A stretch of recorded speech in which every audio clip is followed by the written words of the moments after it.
देख रहे हैं इंडिया टीवी में हूं पिनासिया की शाम के 4 बज चुके हैं। इस वक्त की बड़ी खबर के साथ हम हाजिर हैं और इस वक्त की बड़ी खबर है वो बड़ा सवाल जो इस वक्त सभी के जहन पे है कि अचानक पिछले 24 घंटे में दीदी को हुआ क्या है। भवानीपुर सिर्फ एक विधानसभा सीट नहीं है, दीदी का घर है, दीदी का गढ़ है। जरा सोच के देखिए, उस भवानीपुर में अगर दीदी को रात रात भर जागकर स्ट्रांग रूम के बाहर पहरा देने की नौबत आ गई है तो सबके जहन में सवाल उठना लाजमी है, क्या दीदी अपनी जीत को लेकर कॉन्फिडेंट नहीं है? आखिर दीदी इस तरह के पैनिक मोड में क्यों हैं? वो बयान देती हैं कि मैं 2 रात से सोई नहीं हूं, फिर वो स्ट्रांग रूम में जाकर इस तरह से आरोप प्रत्यारोप की बात करती हैं, धांधली की बात करती हैं, वहां रात रात भर जागती हैं और उसके बाद अपने कार्यकर्ताओं को कहती हैं कि भाई डटे रहिएगा, भाई पोलिंग हो गई है, कहीं तो विश्वास कीजिए। तो आखिर दीदी अपना जो अंदाज बदल रही हैं, जो अपने पैटर्न में बदलाव ला रही हैं, जिस तरह से ममता दीदी पूरे एग्रेशन के साथ आरोप प्रत्यारोप अभी से नतीजे आने से पहले ही लगाने लग गई हैं। और साथ ही साथ आप देखिएगा कि जब वोटिंग हुई थी, भवानीपुर की हम बात कर रहे हैं, ये दीदी का गढ़ है, ये दीदी का किला है। भवानीपुर के अंदर जिस तरह से दीदी सुबह सुबह निकल गई है कि पोलिंग बूथ में, उससे पहले भी कह रही थी मैं और अभिषेक पूरी रात जागे रहे हैं, अपने कार्यकर्ताओं से बात करते रहे हैं, तो इतना तो क्लियर कट है कि दीदी के लिए लड़ाई आसान नहीं है।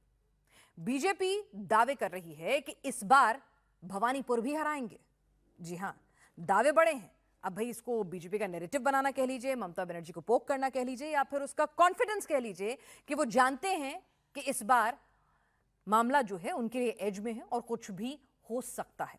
और दीदी भी क्या ये बात बखूबी जान गई हैं कि कुछ भी हो सकता है, नौबत भवानीपुर गंवाने की भी आ सकती है। और इसीलिए दीदी का ये जो फाइटर वाला अंदाज है वो कहीं ना कहीं बौखलाहट वाले अंदाज में नजर आ रहा है। ममता बनर्जी ने पोस्टल बैलेट में गड़बड़ी के आरोप लगाए हैं, जिसके बाद देर रात से सुबह तक भवानीपुर में हंगामा और बवाल देखने को मिला है।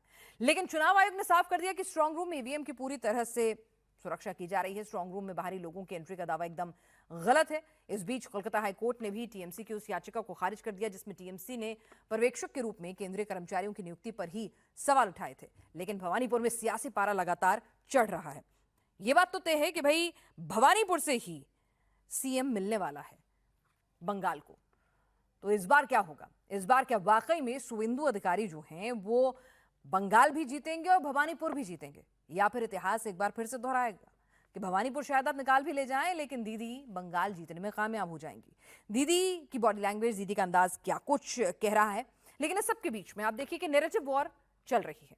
विपक्षी दीदी के इस अंदाज को दीदी का पैनिक मोड बता रहे हैं, उनकी बौखलाहट बता रहे हैं, एक्स्ट्रा विजिलेंस बिल्कुल नहीं करार दे रहे हैं। वो कह रहे हैं कि भाई अभी तो विपक्ष में आई नहीं है, नतीजे आए नहीं है, लेकिन अंदाज बिल्कुल विपक्ष वाला हो गया है। क्यों है इतना पैनिक?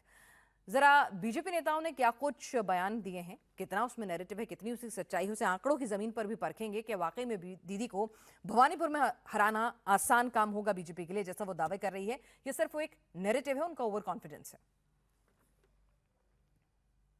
कम से कम काउंटिंग एजेंट्स वो जो है वो पहुंचे कम से कम काउंटिंग हॉल तक। नहीं तो हालात ऐसे है कि काउंटिंग एजेंट नहीं मिल रहे। आप थोड़ा कान लगाइए उनके, वहाँ बहुत सारे जगह में काउंटिंग एजेंट नहीं निकल रहे हैं उनके, वो जाने के लिए तैयार नहीं है। टोटल डिस्परेटनेस, बौखलाहट है। और ये मुझे लगता है कि जो हारने का जो इन्फॉर्मेशन तो उनके पास भी है, बहुत बुरी तरीके से हारने वाले हैं।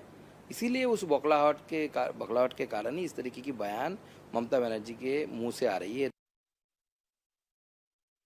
प्रैक्टिकली उनका पार्टी का अभी काउंटिंग में बैठने के लिए लोग तैयार नहीं है। कारण तृणमूल कांग्रेस पार्टी चलता है तोलाबाजी से। जो तोलाबाजी नहीं रहेगा तो उनका पार्टी का कैडर कैसे रहेगा? इसीलिए काउंटिंग में आदमी नहीं होगा। इसीलिए उन्होंने अपना कार्यकर्ता को जीवित करने का कोशिश कर रहा है।